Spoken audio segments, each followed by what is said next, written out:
할렐루야. 우리 하나님을 찬송하면서 하나님 말씀 공부하는 시간을 갖겠습니다. 꿀송이 보약 큐티 오늘 2021년 5월 25일 화요일 시편 15편에서 17편 말씀 공부를 함께 하겠습니다.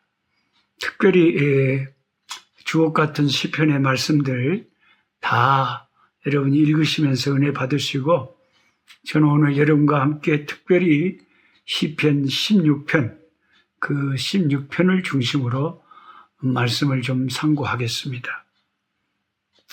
시편 16편의 배경을 보면 다윗이 그 당시에 굉장히 어려운 상황에 처해 있었습니다. 그래서 1절에 하나님이여 나를 지켜주소서, 내가 주님께 피하나이다 라고 애걸하는 걸 보면 다윗이 쫓기고 있던 것이 분명합니다. 다른 신에게 예물을 드리는 자라는 표현으로 봐서 4절에 그들에게 핍박을 당하는 상황이었다. 다른 신들에게 예물을 드리는 그런 이방인들에게 쫓기면서 핍박을 당하는 상황이었을 수도 있고, 또 9절이나 10절에서 육체적인 안전과 죽음에 대해 말하는 걸 보아 육체적으로 병이 들거나 목숨에 위협을 당하는 상황으로 추측할 수도 있습니다. 그러나 분명히 한 가지 분명한 것은 그가 매우 힘든 상황에 있었다는 것입니다. 그런 상황 속에서 다윗이 하나님께 기도합니다. 다윗은 이 시편 16편에 하나님을 세 가지로 표현하는데, 하나님이라고 부르기도 하고 여호와라고 부르고 또는 나의 주님, 이렇게 세 가지 표현으로 하나님을 부르고 있습니다.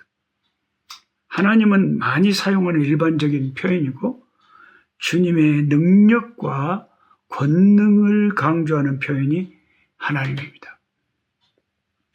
여호와는 하나님과 이스라엘 백성들 사이에 언약의 이름입니다. 언약의 이름으로서 다윗이 하나님을 여호와라고 부를 때에는, 야훼 하나님이라고 부를 때는 자신이 언약의 백성임을 강조하면서 하나님께 나아가는 것이죠. 그리고 나의 주님이라는 것은 그러한 민족적인 관계를, 그런 언약을 넘어서서 개인적으로 다윗과 하나님과의 친밀함을 표현하는 것이 나의 주님, 이렇게 말합니다. 하나님이라고 부르기도 하고 여호와라고도 부르기도 하고 나의 주님이라고도 부르는 것에 따라서 이렇게 약간의 뉘앙스가 달라지는 것입니다. 시편 16편 2절 그 유명한 말씀, 주밖에는 나의 복이 없다 하였나이다. 참, 제 스승 목사님이셨던, 멘토셨던 김두현 목사님 사택에 이렇게 인사드리러 가면 이 말씀을 다 목사님 안방에 벽에다가 이 말씀을 붙여놓으셨어요. 주밖에는 나의 복이 없다 하였나이다. 참 간단합니다. 주밖에는 나의 복이 없다. 주님밖에는 나의 복이 없다. 세상에 뭐니 해도 주님밖에는 나의 복이 없다. 주님이 나의 최고의 복이다. 주님밖에는 그 어떤 것도 주님보다 더 귀한 복은 없는 줄로 믿습니다. 아멘.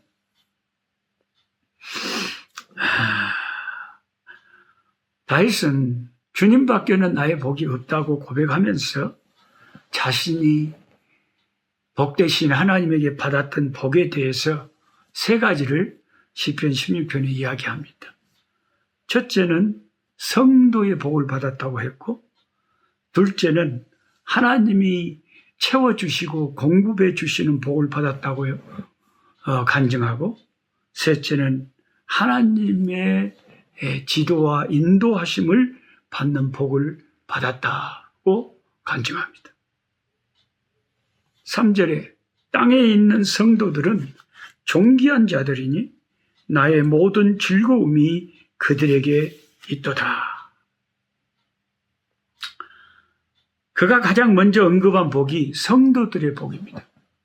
땅에 있는 성도들은 존귀한 자들. 여기서 다윗이 사용한 성도들은 거룩한 자들이라는 뜻인데, 이 세상에 있는 이스라엘 백성들, 언약의 자손들, 오늘 신약으로 말하면 예수님을 구주로 고백하는 하나님의 백성들을 말하죠. 그들을 존귀한 자들이다고 말합니다. 이 세상에서 정말 예수 믿는 사람들이 존귀한 자들이죠. 함께 성경 공부하고 있는 우리 꿀송이 보약교회 가족 여러분들이 존귀한 자들입니다. 너무나 소중한 사람들입니다. 존귀한 자들이라. 이 존귀하다는 것은 하나님의 아름다움과 위엄과 영광을 표현할 때 자주 사용하는 단어인데, 지금은 성도들에게 그 귀한 단어를 쓰고 있습니다.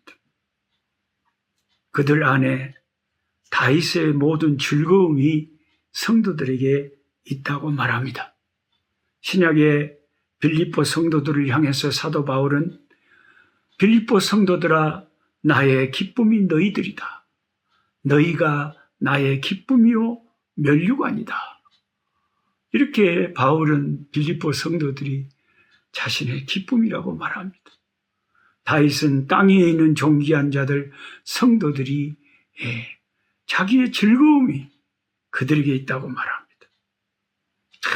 은혜 가운데 있는 사람들은 이렇게 참 생각하는 것이 차원이 보통 사람들하고는 다릅니다. 은혜 받은 사람들은 성도들을 귀하게 여겨, 하나님의 백성들을 귀하게. 저도 이렇게 선교지에서 교회를 이렇게 섬기다 보면 처음 나온 분들이 너무 귀해요. 처음 나온 사람들 어찌 그렇게 우리가 아기 나서 아기가 귀한 것처럼 그 영혼들이 귀한 줄 모르겠어요. 우리의 즐거움은 사람들이 예수를 믿고 구원받고 하나님을 섬기는 그 성도들의 모습을 보면 우리가 너무 그들이 존귀하고 우리 기쁨이 그들에게 있는 것이죠. 그런데 시편 16편 4절에 보면 그 존귀한 성도들과 전혀 다른 무리의 사람들이 나오는데 바로 다른 신에게 예물을 드리는 자들입니다. 다른 신에게 예물을 드리는 자는 괴로움이 더할 것이라. 나는 그들이 드리는 피의 전제를 드리지 아니하며 내 입술로 그 이름도 부르지 아니하리로다. 다른 신을 섬기는 것. 근데 기독교적인 교회에 비슷하면서도 또 아닌 이단들을 따라가는 것. 이런 것도 굉장히 조심해야 되는데, 제가 지난번에도 말씀드렸듯이 이 아프리카에서 여호와의 증인에 빠진 자매를 성경으로 아무리 바로 인도하려고 해도 한 번 거기에 물들어 버리면 이 자매는 여호와 증인이 진리인 줄 알아요. 그리고 교회가 잘못된 줄 알아요. 딱 한 번 그런 생각이 딱 물들어 버린 순간 아무리 성경을 말을 해도, 아무리 진리를 말해도 이 진리가 귀에 들어가지 않고 자기들은 그 여호와의 증인 그것만 진리로 생각을 해버린 거죠. 그리고 14만 4천 저들만 들어갔네요. 근데 정말로 한번 여러분 생각해 보세요. 여러분 안 빠졌으니까 제 말이 들리실 겁니다. 한번 생각을 해보세요. 아니 여호와의 증인 1900년도에 미국의 러셀이란 그런 사람이 그게 사탄의 조종을 받아서 이렇게 진리를 애곡해가지고 엉뚱한 여호와의 증인 교리를 만들어서 교회 다니는 사람들을 미혹하고 사람들을 지옥으로 이끌고 있는데, 그러면 여호와의 증인 그들만 14만 4천에 들어가면 여호와의 증인 이전에 사도 바울이 있었고 사도 베드로가 있었고 이 성경을 쓰신 위대한 종들이 많이 있었는데, 그러면 그 사람들은 여호와의 증인 신도가 아니었기 때문에 14만 4천에 못 들겠네요. 그 대부분의 이단들이 전부 다 신천지도 그렇고요. 14만 4천이 자기들이 14만 4천이래요. 이 이단들이 이렇게 어리석게 미혹하는 것을 왜 그런 미혹에 그 말도 안 되는 미혹에 넘어가는지 참 안타깝게 이 짝이 없습니다. 그러다가 천국도 부인하고 지옥도 부인하고 이 사탄이 만들어 놓은 희한한 이단 교리에 빠져드는 거예요. 그래서 예수님이 네가 오늘 나와 함께 낙원이 있으라 했는데 낙원도 부인해버리니 나사로가 천국 가고 부자가 지옥 갔다 그런 성경을 예수님의 말씀을 여호와의 증인들에게 읽어주면 그들이 뭐라 그래요? 아, 이것은 그냥 예수님이 지어낸 이 얘기래요. 없는 사실이 아닌데 그냥 비유적으로 한 말이래요. 엄마. 그러니까 한 번 이단에 빠지면 왜 예수님의 말씀을 그렇게 왜곡을 하고 단순하게 말씀을 받아들이면 될 일을 이단에 빠지면 그렇게 이상한 사람이 돼버린다고 말이에요. 그러니까 여러분 꼭 제발 저랑 같이 성경 공부하시는 것은 괜찮습니다만은 함부로 어떤 이단들하고 성경 공부하는 것 또 유튜브에 잘못 들어가가지고 이상한 이단들이 오늘날 너무 많아요. 다른 신에게 예분을 드리는 자는 괴로움이 될 것이다. 예?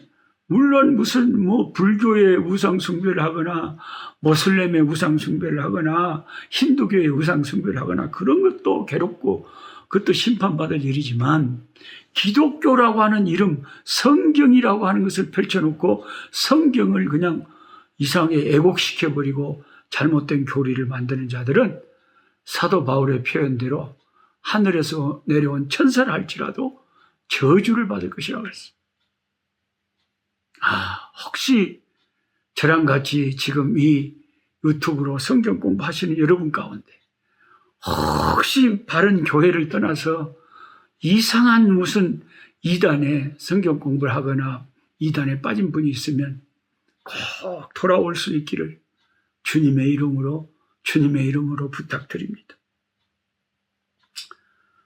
다윗이 말한 첫 번째 복은 귀한 믿음의 형제 자매들 성도들이 함께하는 복이었고 저도 지금 그런 복을 받고 있어요. 이렇게 유튜브로 성경 공부를 매일 하니까 그래도 한 1200명 정도 이게 한 조회수가 항상 1200명 정도 평균 조회수가 됩니다. 한 2, 3일 딱 나간 지 2, 3일 되면 2, 3일 지나고 조회수를 찾아보면 한 1200명 정도가 조회를 해요. 구독자는 한 3600명이 돼 있지만 실제로 구독자만 눌러놓고 매일 보는 사람은 1200명 정도. 구독자 중에서 딱 3분의 1, 3명 중에 1명은 매일 성경 공부를 저랑 같이 한다는 거죠. 근데 이렇게 함께 성경 공부하는 분들이 한 1000여 명들이 같이 된다는 것이 저에게는 복이죠. 서로 기도해주고 서로 축복하고 서로 은혜를 나누니까 이게 얼마나 큰 복입니까? 여러분도 복이고 저도 복이죠. 성도들과 함께하는 복이 있어요. 이 세상을 살 때는 세상적인 축복만 복이 아니라 성도들과 함께하는 아름다운 교제의 은혜스러운 복이 있어요.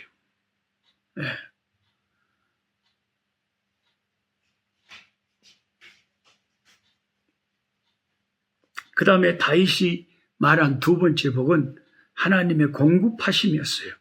시편 16편 5절 6절에 여호와는 나의 산업과 나의 잔의 소득이시니 나의 분깃을 지키시나이다. 내게 줄로 재어준 구역은 아름다운 곳에 있으며 나의 기업이 실로 아름답도다. 다윗은 하나님이 자기에게 자로 재어준 구역과 기업과 소득과 분깃이 너무 아름답고 좋다고 간증하고 있습니다. 하나님이 자기에게 주신 분복이 있다는, 공급하심이 있다는 거죠. 여기 다윗이 사용하고 있는 단어들 산업과 소득, 분깃, 기업 등의 단어는 우리들에게 익숙한데 여호수아 15장에서 19장에서 땅을 분배할 때 사용한 단어들이기도 합니다. 다윗은 자신의 필요가 채워지고 있는 것에 대해서 만족스러워하고 있습니다. 줄로 재어준 구역은 하나님께서 다윗의 인생에 주신 것이었습니다. 신명기 32장 8절에 이런 말씀이 있어요. 지극히 높으신 자가 민족들에게 기업을 주실 때에, 인종을 나누실 때에 이스라엘 자손의 수요대로 백성들의 경계를 정하셨도다. 하나님이 다 기업을 나눠주신다는. 또 나라를 그들의 앞에서 쫓아내시며 줄을 쳐서 그들의 소유를 분배하시고 이스라엘의 지파들이 그들의 장막에 살게 하셨도다. 시편 78편 55절에 나와 있습니다. 저와 여러분에게 하나님이 주신 다 분깃이 있죠. 저에게도 하나님이 주신 아내가 있습니다. 제가 총각 때 좋아하는 자매들한테들이 좀 있었어요. 그러니까 그 자매들 좋아한다 하고 따라다니면 그 자매들이 내가 싫대요. 안 좋아요. 그리고 나는 별로 마음에 없는데 아이고 나를 또 좋다고 하는 또 자매들이 많네. 어마 어찌하실까. 그러니까 이게 하나님이 딱 정해준 사람이 아니면 이게 아다리가 잘 안 맞는 거예요. 아니 한 번은 어떤 장로님이 제가 총각 때 자취하고 있는데 아이고 서울 신림동에서 자취하고 있는데 저를 오라고 하더니 상다리가 부러지도록 그냥 저를 잘해주시더니 갑자기 저에게 밥 먹고 나서 한다는 소리가 자기 딸이 어떻네요. 갑자기 이제 자기 딸을 나한테 주고 싶어서 저를 불러서 상다리가 부러지도록 먹여놓고 그러신 거예요. 아이고, 그래도 참 제가 미안하잖아요. 묻기는 사정없이 묵었는데 아이고 그 마음에는 없고. 그렇다고 마음에 없는 것을 미안해서 사람이 결혼을 할 수는 없는 거잖아요. 그러니까 다 이렇게 하나님이 맺어주는 사람이 있고 하나님이 주신 산업이 있고 소득이 있고 자식이 있고요. 부인이 있고 남편이 있고 또 다 우리가 사는 집이 있고 우리가 살고 있는 지역이 다 있고요. 이게 다 하나님이 우리에게 주신 분복들이에요. 저는 한국에서는 전남 보성군 벌교 회장리 상군 목골구랑 거기서 하나님이 살게 하셨고 우리 아버지는 안 계셨고 엄니가 가부로서 저희들을 키우셨고 그게 하나님이 내게 주신 분깃이었고 커서는 이렇게 아프리카에 오셔서 이렇게 픽스버그라고 하는 남아공과 레소토 왕국의 국경타운에 한국인 저희 가족만 있지만 다 이런 데서 뿌리를 내리고 적응하고 살고 또 남부 아프리카 마다가스카르까지 여기저기 또 손을 벌쳐서 선교할 수 있도록 하나님이 이렇게 인도를 하십니다. 이게 하나님이 내게 주신 기업이고 산업이고 분깃이 참 아름답잖아요. 여러분 뒤에 제가 제 책장 위에 저렇게 꽃도 꼽아놓고요. 저 노란 꽃은요 개나리꽃까지 생겼잖아요. 근데 지금 뭐 초겨울인데 무슨 개나리가 피었어요. 개나리하고 비슷하게 생긴 거죠. 그 개나리하고 옆에 같이 있는 것은 분꽃이 빨간 분꽃이 피고 그리고 옆에 가운데 놓인 저 조각 저것은 저게 그 유명한 마다가스카르 가면 저 나무들 군락지가 있어요. 저게 바오밥 나무라고. 바오밥 나무, 바오밥. 겁나 큽니다. 저 나무가. 쫙 하늘을 향해서 올라가요. 바오밥 나무. 그리고 그 옆에는 플룩스라고 하는 저 화분에 하얀 꽃도 피고 빨간 꽃도 피는 저 꽃이 있어요. 그리고 그 옆에 있는 그 조각 집 모양의 집 모양의 저것은요, 레소토 산속에 사람들이 저렇게, 초가집처럼 이렇게 베트콩 모자처럼 저렇게 지붕을 하고 동그랗게 저렇게 돌로 해가지고 저 안에가 부엌이고 저 안에가 사람 잠자는 거고 천장은 꺼먹게 그냥 부엌 때문에 불을 땡게 얼마나 꺼먹었어요. 그란도 검은 사람들이 더 꺼먹어요. 저렇게 저게 전통적인 레소토 산속의 집들이 저렇게 생겼어요.